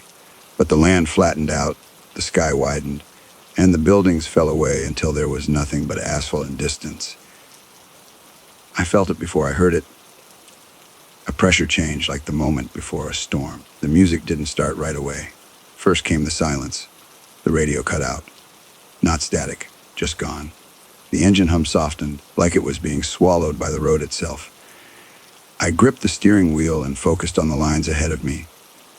Then, very gently, the sound returned. Not loud, not dramatic, just enough. I didn't slow down. I didn't look around. I kept my eyes forward, and my jaw clenched, refusing to listen closely enough to understand. The sound followed anyway, adjusting itself to the speed of the car, sliding into the rhythm of the tires. I realized something then. It wasn't trying to stop me. It didn't need to. It only needed me to listen. I rolled down the window just an inch, letting in the rush of air, breaking the balance. The sound wavered, thinned, struggled to hold its shape. I opened the window more, letting the chaos of the outside world flood in. The song fractured. Not disappeared, just weakened. I drove like that for hours, arm numb from holding the wheel, ears ringing with wind and road noise. By the time I reached my destination, my head ached and my voice felt raw, but the sound was gone. For now, I know better than to think it's over. Some songs don't end. They just wait for a quieter audience. I avoid shortcuts now. I stay in places where the world is loud and crowded and messy. I keep windows open, noise playing, distractions layered on top of distractions. It's exhausting, but it works. Most of the time. Sometimes, late at night, when the city settles and the air stills, I hear a single note slip through. Just one. Soft and patient. I don't answer, I never will, because I know now that the planes weren't empty. They were listening. Story number 6. When I was in the 5th grade, I lived in a quiet neighborhood in Ohio where most days felt identical. The houses all looked the same. 2 stories, pale siding, small porches with flower pots that were either overflowing or completely dead. The streets were wide and calm, the kind where parents felt comfortable letting their kids walk alone. Nothing ever really happened there. That's why no one ever questioned the shortcut. To get to school from my house, there were 2 routes. The long way followed the sidewalks around the edge of the neighborhood, looping past houses and crossing 2 streets. It took about 20 minutes if you walked fast. The shortcut, though, cut straight through a thick forest behind the houses. A narrow dirt path ran between tall trees and came out directly across from the school doors. If you took it, you could make the walk in under 10 minutes. Almost every kid used it. The forest wasn't huge, but it felt bigger than it was. The trees were old, their branches tangled together, so tightly that sunlight barely reached the ground. Even in the middle of the day, it was dim in there. The dirt path was packed down from years of footsteps, winding gently between roots and fallen leaves. In autumn, it smelled like damp earth. In spring, it smelled green and heavy. It was quiet in a way that made you lower your voice without realizing it. I usually walked with my friend Jack. When you're 10 years old, fear is easier to ignore when you're talking about video games or homework. Together, the forest felt like nothing more than a slightly creepy tunnel you passed through on the way to somewhere safe. But on this particular Tuesday, I woke up late. I remember checking the clock and feeling that immediate rush of panic, the kind that starts in your chest and spreads to your arms. I threw on my clothes, skipped breakfast, and ran downstairs. By the time I grabbed my backpack and stepped outside, Jack was already gone. I stood on the front porch for a second, breathing hard, staring down the street. The air felt colder than usual. Somewhere in the distance, I could hear the faint sound of the school bell ringing for late arrivals. I started toward the forest entrance without really thinking. It was the obvious choice. I was already behind. If I took the sidewalk, I'd miss most of lunch recess, and that meant missing the soccer game everyone had been planning since the day before. But when I reached the edge of the trees, I stopped. It wasn't a loud thought. It wasn't a voice. It was just a feeling, sharp and sudden, right in my stomach. Like missing a step on the stairs, my body knew something before my brain could catch up. The forest looked the same as it always had, but it felt different. The shadows between the trees seemed thicker, deeper. The air felt still, like it was waiting. I stood there for maybe 10 seconds, telling myself not to be stupid. It was just a path. I'd walked it hundreds of times. And still, that feeling didn't go away, so I turned around. I didn't tell myself why. I didn't stop to think about it. I just pivoted on my heel and started running down the long way, my backpack bouncing against my shoulders. I felt silly almost immediately, but I didn't slow down. The sidewalk route wrapped around the forest's edge, giving you glimpses of the trees through gaps in the houses. As I ran, I kept glancing over, half expecting to see something move between the trunks. I never did. By the time I could see the schoolyard in the distance, my legs were burning and my breath came in short gasps. It was around 11:30. Lunch recess was already in full swing. Kids were everywhere, running, yelling, chasing balls across the grass. The noise hit me all at once, loud and normal and comforting. I was about 20 seconds from the school gate when the air changed. It wasn't dramatic. There was no sudden silence, no wind, just a shift, like someone had turned down the volume on the world by half a notch. Then I heard it, a scream. It cut through everything else so cleanly that my body reacted before my mind did. My feet stopped. My hands went cold. It was a girl's voice, high and raw, filled with something that made my chest tighten painfully. It wasn't playful. It wasn't startled. It was fear. The sound came from the direction of the forest path's exit, just beyond the trees, somewhere I couldn't see. It lasted only a second or two, but it felt much longer. Long enough for my stomach to drop, long enough for my heart to start pounding in my ears. I stood there, frozen, staring at the trees. No one else reacted. The schoolyard stayed loud. Kids kept running. A teacher blew a whistle near the swings. It was like the scream had been meant only for me. When it stopped, the silence felt wrong. Heavy. I didn't think. I just ran. I bolted through the gate and into the crowd, my breath coming in sharp bursts. I found Jack near the soccer field, already mid-game. He waved when he saw me, shouting something I couldn't hear over the noise.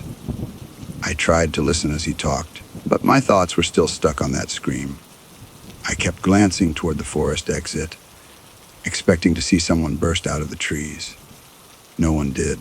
For the rest of lunch, I felt disconnected, like I was watching everything through glass. When the bell rang and we lined up to go inside, I considered telling a teacher. The words sat heavy in my throat, but doubt crept in. What if it was nothing? What if I was wrong? I didn't want to be the kid who caused a panic over nothing. So I stayed quiet.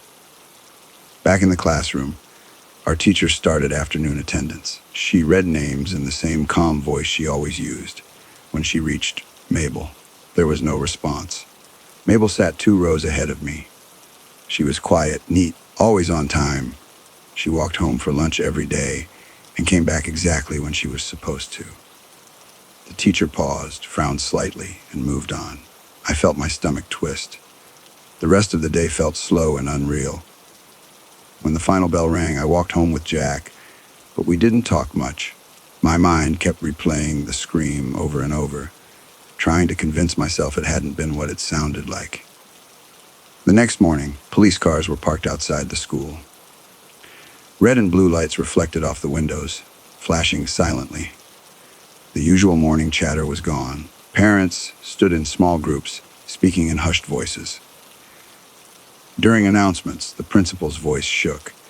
He told us Mabel hadn't made it home the day before. She hadn't come back to school. No one knew where she was. The room felt too small. I felt dizzy. That was when I knew. I raised my hand, even though it was shaking. When I told my teacher about the feeling at the forest entrance, about taking the long way, about the scream, her face drained of color. She didn't ask questions. She just took my hand and walked me to the office. The police officers there listened carefully.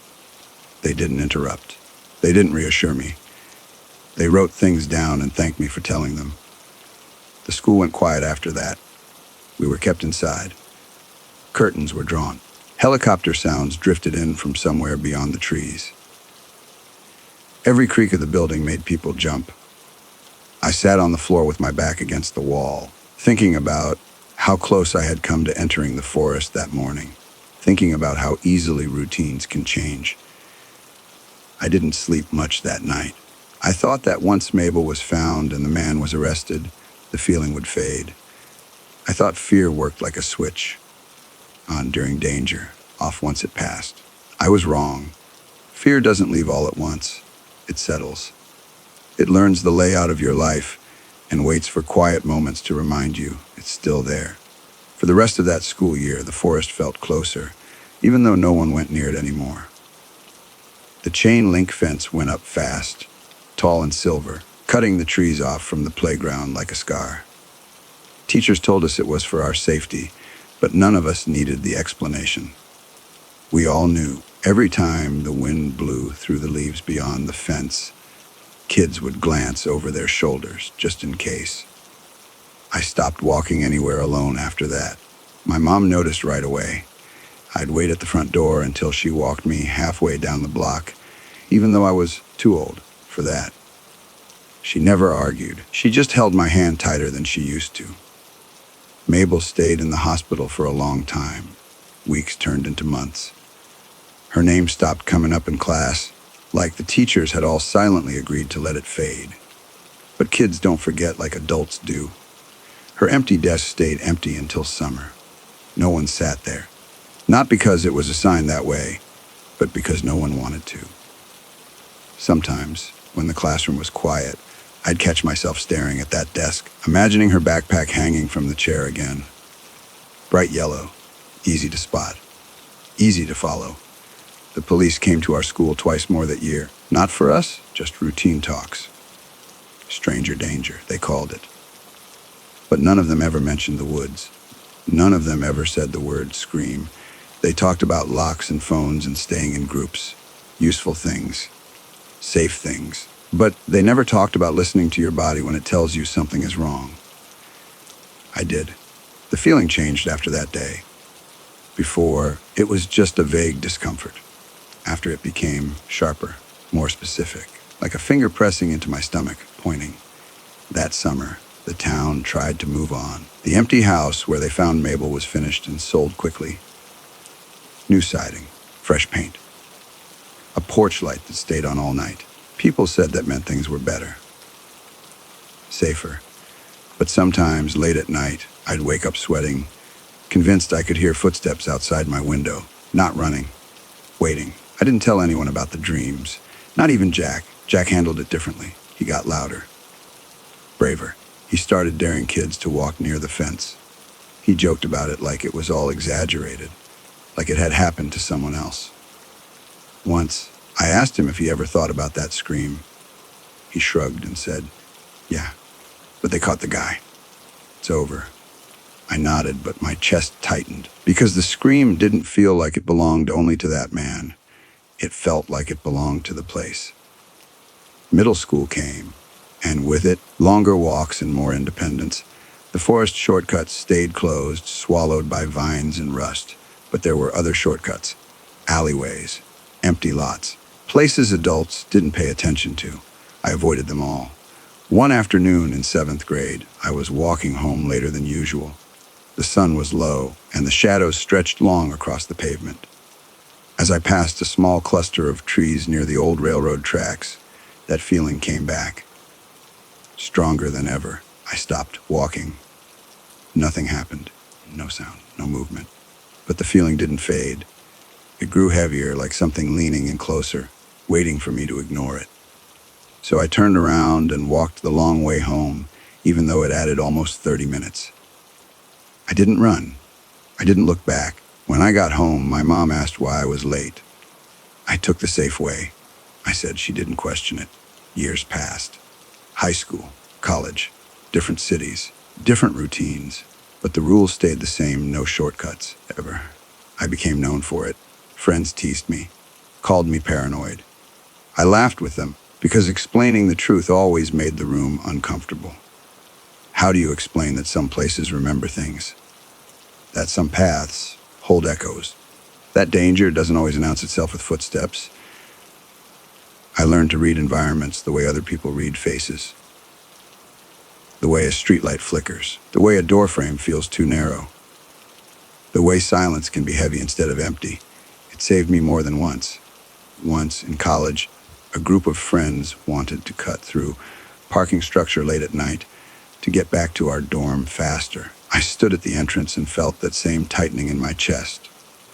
"I'll meet you on the other side," I said. They laughed and went ahead. 10 minutes later, campus security swarmed the garage. Someone had been hiding between levels, waiting. My friends were shaken. I was quiet. I didn't tell them why I hadn't followed. I started volunteering with kids during my last year of college. Tutoring, mentoring, walking them home after programs.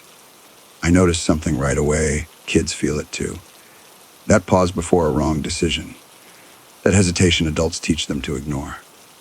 I never told them ghost stories. I told them to listen. After graduation, I moved again. New city, new apartment, no woods nearby. Just sidewalks and traffic and noise. I thought maybe distance would finally dull the memory. It didn't.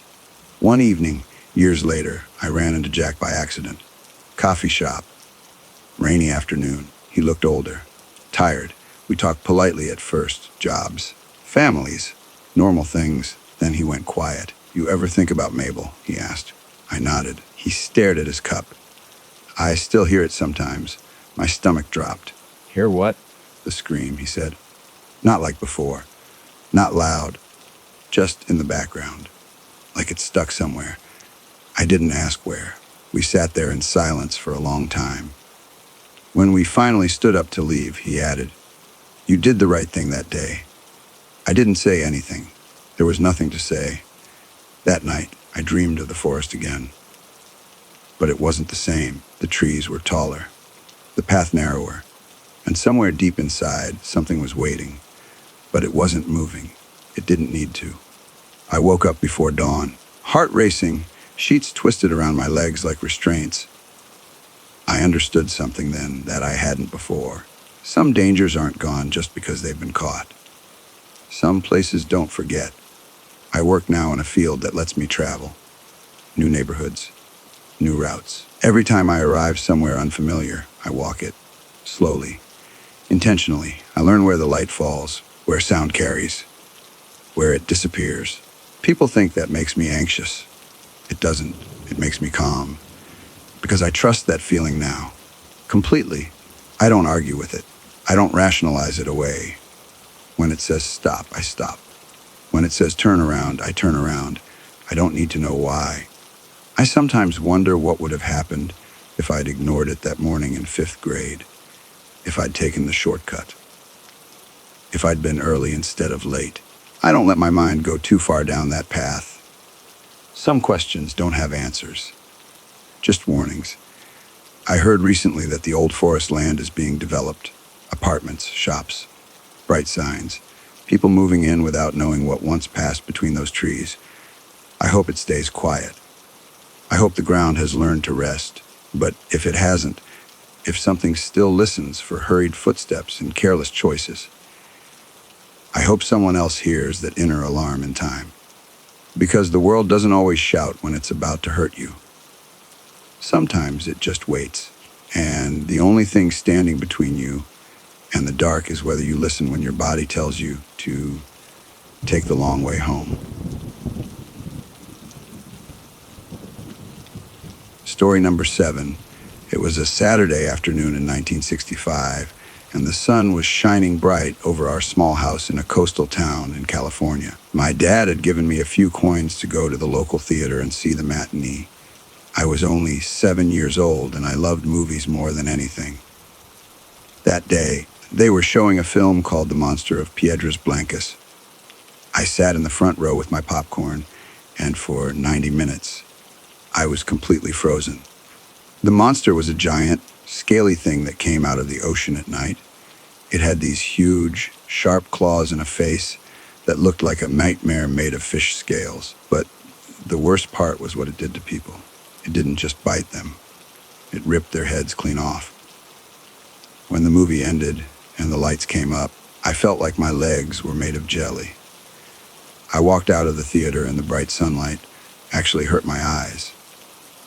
Everything looked normal on the street, but in my head, nothing was okay anymore. I kept looking at the ocean in the distance, half expecting to see that scaly head popping out of the waves. I walked home as fast as I could, making sure to stay in the middle of the sidewalk away from any dark bushes or alleyways. Every time a car drove past, the sound of the tires on the road made me jump. I thought it was the monster's heavy breathing. Dinner that night was a blur. My mom had made meatloaf, but I couldn't even pick up my fork. My hands were shaking so much that I kept dropping my napkin. My dad asked me if I liked the movie, and I just nodded because I didn't want him to think I was a scaredy cat. If I told him I was terrified, he might not let me go to the movies next week. I swallowed my food like it was lead and kept glancing at the kitchen window. The glass was dark now, and all I could see was my own reflection, which made me even more nervous. I felt like the monster was already standing on our porch, just waiting for the lights to go out. When it was finally time for bed, I went into my room and shut the door tight. I checked under the bed 3 times. I checked the back of the closet behind my winter coats. I even checked the toy chest to make sure nothing was hiding inside. I climbed into bed and pulled the covers up, but the fear was so heavy it felt like someone was sitting on my chest. I kept thinking about those people in the movie. They were just sleeping or walking around, and then suddenly, their heads were gone. I realized that the monster didn't want your body. It only wanted your head. That thought made my neck feel very cold and very thin. I lay there for hours, listening to the house settle. Every creak of the floorboards sounded like a giant claw. Every rustle of the wind in the trees sounded like scales rubbing against the side of the house. I knew I wouldn't be able to sleep unless I found a way to stop the monster from choosing me. I started to think about how monsters hunt. I figured they must look for a whole person. They look for a shape in the bed that looks like a human. If they see a body and a head, they know it's a prize. I had to find a way to look like I wasn't a prize at all. That's when I came up with my plan. I sat up and looked at my blankets. If I could hide my body so well that the bed looked empty, the monster might get confused. I started to wiggle around under the heavy quilt. I pushed my shoulders down and flattened my stomach against the mattress.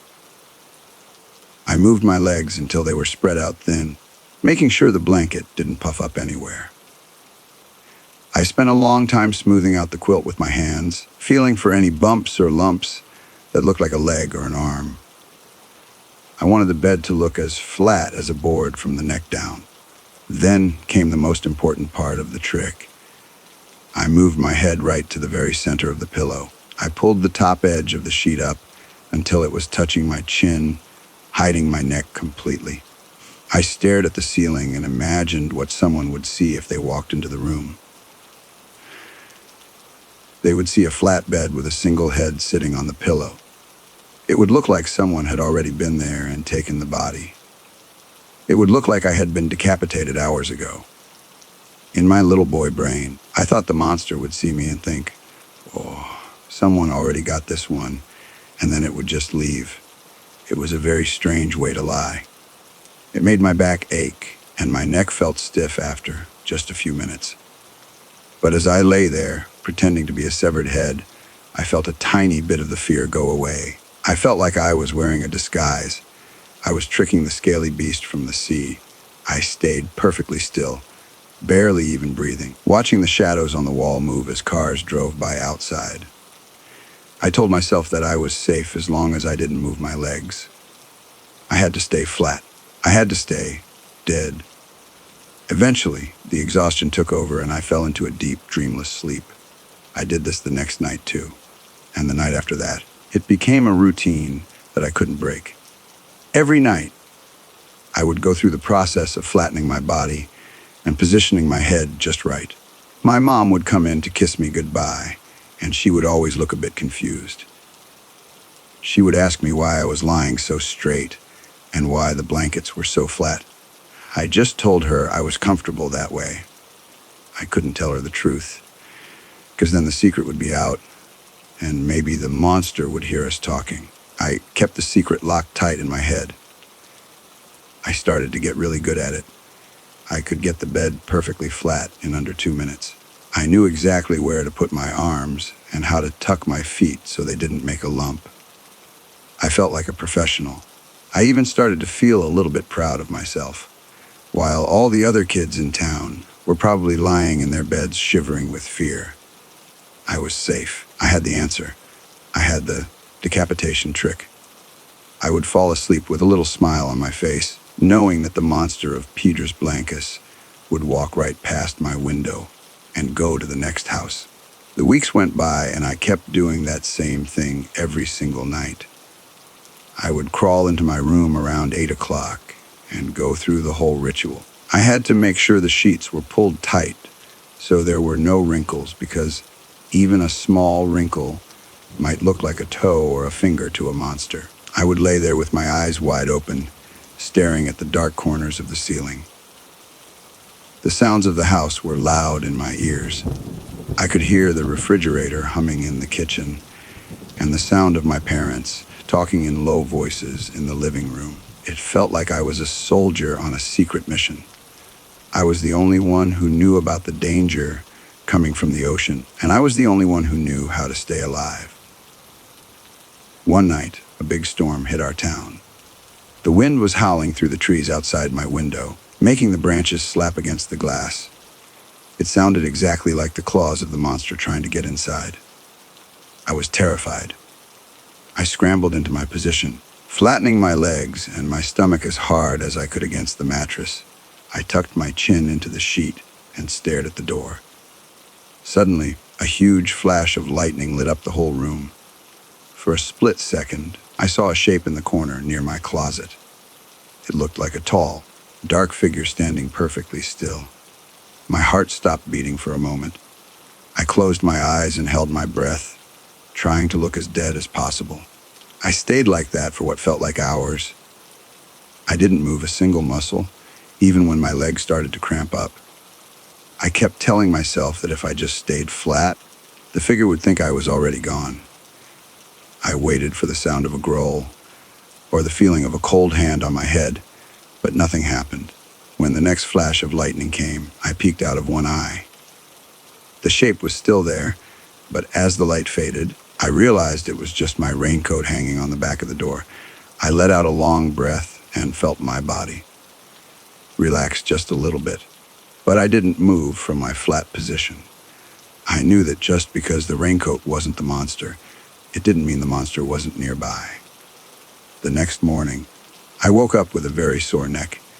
I had stayed in that one spot all night long without moving once.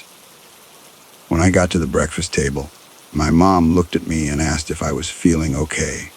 She said I looked very tired and that my hair was a mess on one side. I just told her I had a weird dream about the storm. I couldn't tell her that I had spent the night pretending to be a severed head. She would have laughed at me or told me that movies aren't real. But she didn't see what I saw on that movie screen. She didn't know about the sharp teeth and the way the monster looked for people in their beds. A few days later, I was playing in the backyard when I found an old piece of wood that looked a bit like a claw. I picked it up and showed it to my friend Billy, who lived next door. Billy was a year older than me, and he was much braver. I asked him if he was scared of the sea monster from the movie. He just laughed and said that monsters aren't real and that they are just men in suits. I wanted to believe him so badly, but then I thought about the way the monster moved in the water. A man in a suit couldn't move like that.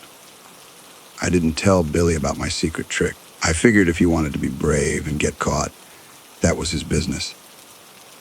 I was going to keep being smart. By the time school started back up in the fall, the fear was starting to change. It wasn't a sharp, screaming fear anymore. It was more like a dull hum in the back of my mind. I still did the trick every night, but I didn't think about it as much. It had become a habit, like brushing my teeth or tying my shoes. I would get into bed, flatten out, and wait for sleep to come. Sometimes I would fall asleep before I even finished smoothing out the blankets. My body had learned how to stay perfectly still even when I was dreaming. I didn't realize it then, but I was training myself to be a very quiet sleeper for the rest of my life. I remember one night my dad came into the room to grab a book he had left on my nightstand. He didn't turn on the big light. He just used a small flashlight. I was already in my position, pretending to be decapitated. I heard him walk over and pick up the book. He stopped for a second and looked down at me. I could see the light from his flashlight hitting the wall above my head. He whispered my name, but I didn't answer. I stayed as still as a rock. He sighed and walked back out of the room, closing the door softly. I felt a surge of victory. If my own dad couldn't tell that there was a body under the covers, then the monster definitely wouldn't be able to tell. The years went by and the movie theater stopped showing old horror films like that. I grew taller and my bed started to feel smaller. Eventually, I reached a point where I couldn't really flatten myself out like a pancake anymore because my legs were too long and my shoulders were too wide. I started to realize that the monster of Piedra's Blancas probably wasn't coming for me. I started to understand movies were made with cameras and actors and special effects. I felt a little bit silly for all those nights I spent hiding under the quilt. But I still felt a deep connection to that little boy who was so scared. I look at old photos of myself from that time and I see a kid with a big smile and messy hair. No one looking at those pictures would ever guess that I spent my nights living in a horror movie. It was a secret world that only I lived in. It taught me that our minds can create big problems, but they can also create big solutions. Even if my solution was just lying flat in a bed, it worked for me. It gave me the courage to close my eyes and go to sleep in a world that felt very big and very dangerous. I think about that monster sometimes when I go to the beach. I look out at the waves and I see the white foam hitting the rocks. And for a split second, I imagine a scaly hand reaching out of the water. I don't run away anymore, and I don't feel the need to hide. I just smile and remember the flat bed and the pillow. I realize that we all have monsters we are afraid of, and we all have to find our own ways to outsmart them. My way just happened to involve looking like a severed head. It sounds funny now, but it saved me back then. I'm an old man now, and I sleep in a big bed with lots of pillows. I don't have to flatten myself out anymore, but I still like to have the blankets tucked in tight around my feet. It's a small thing, but it makes me feel safe. I think a part of me will always be that 7-year-old kid in California, waiting for the sun to come up so the shadows will go away. We never really stop being afraid of the dark. We just get better at handling it. And I'm glad I found my way through it.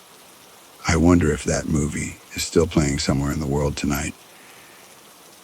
I wonder if there is another kid sitting in a theater right now, watching those scaly claws and feeling that same cold chill in their neck. I hope they are smart enough to come up with their own plan. I hope they find a way to get some sleep and wake up to a bright, sunny morning where the monsters are all gone. It's a hard thing to be a kid, but it's also a wonderful thing because your imagination can save your life. I finally saw a clip of the movie on the internet a few years ago. The monster looked a bit clunky, and the special effects were not as good as I remembered. But when I saw the scene where it comes out of the water, I felt that same little spark of fear in my stomach. It's funny how a movie from 1959 can stay with you for 60 years. It just goes to show that some things are more than just entertainment. They are a part of who you are. I'll always be the boy who outsmarted the monster of Piedras Blancas